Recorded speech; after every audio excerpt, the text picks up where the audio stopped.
Protection or profit? Tonight, we're exposing big problems with Arizona's Interlock devices. Everything from false readings to outrageous fines. Well, no one is disputing that when you get a DUI, you deserve to be punished. But shouldn't that punishment be fair? And shouldn't the technology that's used work the way it's supposed to? CBS 5's Elizabeth Irwin takes us inside the world of ignition interlock. When you get a DUI in the state of Arizona,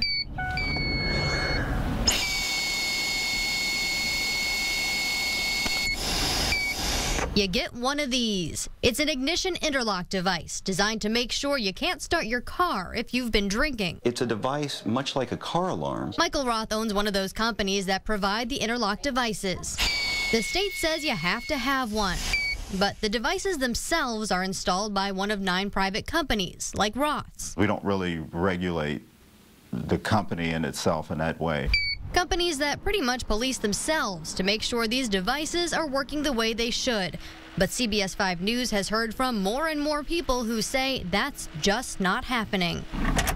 Sometimes the machine says you've got booze in your system when you really don't. That information, whether it's accurate or not, gets sent to the Motor Vehicle Division. Penalty basically is an extension of 6 months for the violation. Understandable if you're trying to drive drunk. Problem is, there's a huge error rate that's being reported to MVD. Craig Rosenstein is a DUI lawyer, which means he sees the good, bad, and ugly when it comes to these interlock devices. We get nightmare scenarios where somebody has a malfunctioning machine and they just kind of put it aside. It's not a high priority for whatever reason in their life. And they've gotten 15, 16 extensions, not knowing that they only had a limited time, and now all of a sudden they've got the interlock on for 2 decades. From the extreme to the inconvenient. Total time I've had it extended is up to a year now. Josh Fornwalt knows he messed up. Well, got arrested for a DUI. But he says he shouldn't be punished extra for a system that just doesn't work. Then I started having problems driving home when it would go off after I'd start the vehicle.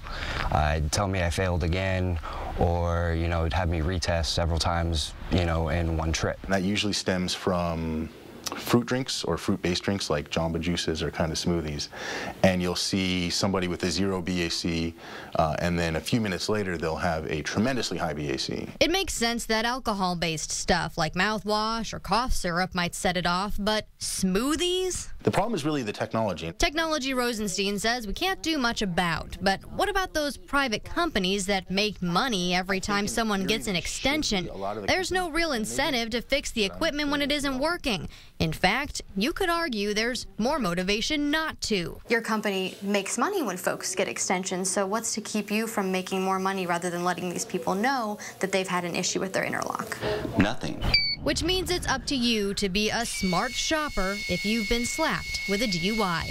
Elizabeth Irwin, CBS 5 News. If your interlock device does register a violation, you only have 15 days to appeal that to the MVD. If you miss that window, you automatically get an extension.